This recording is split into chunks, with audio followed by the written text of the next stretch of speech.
Hey, good morning. It's Thursday, May 29th. Welcome back to Everyday Talk 24/7. I've got a way tonight to help you learn how to reduce arguments in your family without anybody else helping, without trying to get somebody else on board. This is simply how you can do something which will significantly have an impact on arguments in your family. If your family has a lot of arguments, maybe your family never has an argument, but I've heard that they do. So, what is this that you can do to help reduce and bring peace to your family? Well, it's in Proverbs 18, two key verses. The first one says, "A fool takes no pleasure in understanding, but delights in airing his own opinions."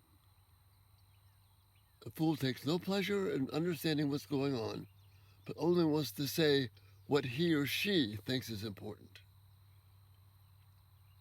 By you saying what you think is most important, no matter what, that is one surefire, guaranteed way to produce strife and arguments.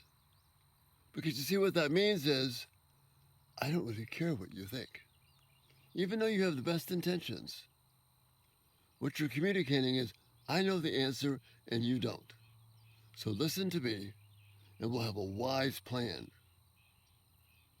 But Solomon says, that's acting like a fool. That's arguing the way that the world argues. Remember, a fool is a person who lives and acts as if there is no God.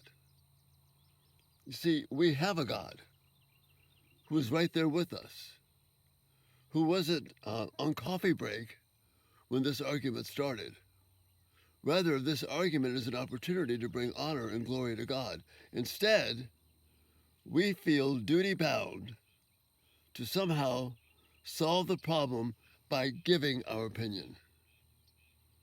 So we're not interested in understanding. We don't know what the argument's about. We don't know the other person, what their hurts and concerns are. How are they hurting? Maybe they've offended you. Stop focusing on being offended and figure out, is there a way you can help them? Maybe you were the offensive party. Maybe there's something else where just instead of inserting your own wisdom into the combat situation, wow, help me understand where you're coming from. You know, arguing isn't going to do any good. I know I've been angry in the past, but I want to be different. I want to help now. I want to understand. See, that's a radical, radical difference maker. So this first way that you can end strife in your family just by your own initiative is to listen to the rebuke of Proverbs 18:2. A fool takes no pleasure in understanding, but delights in airing his own opinions.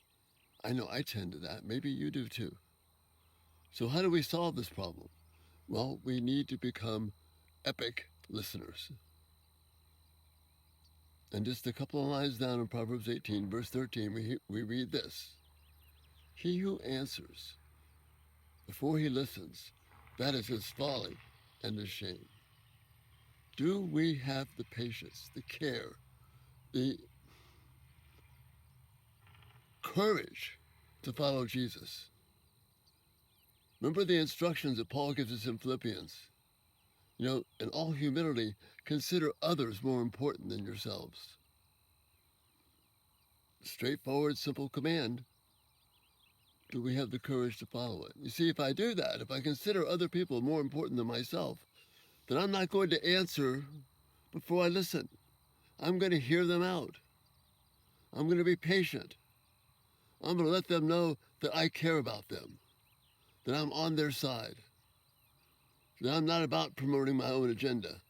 I want to promote God's agenda. I want to promote your agenda. I want to see why you're hurting. I want to find out, let's get to the bottom of this. Maybe I'm at fault. Maybe that, we're part of a family here. We can work this out. So again, Instead of acting in foolish and shameful behavior of listening to try and figure, okay, how can I make myself look good?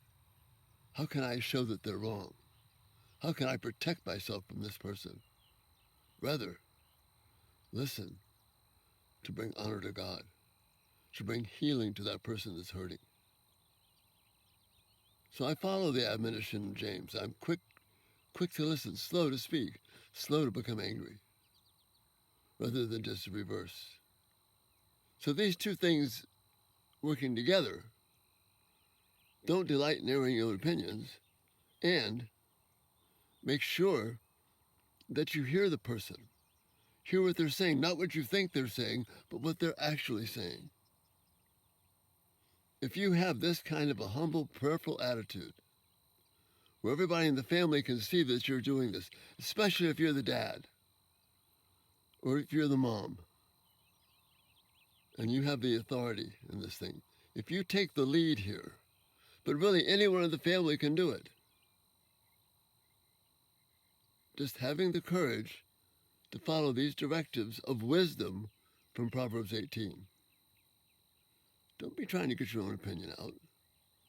And before you start talking, listen so that you really know what's being said.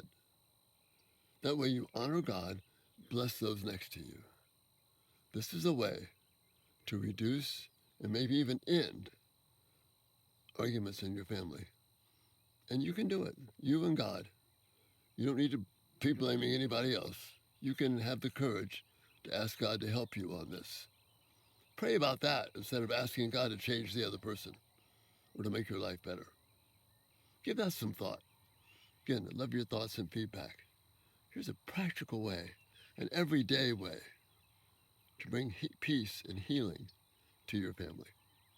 Thanks for being here, and Lord willing, we'll see you tomorrow. You have a great day. Bye-bye.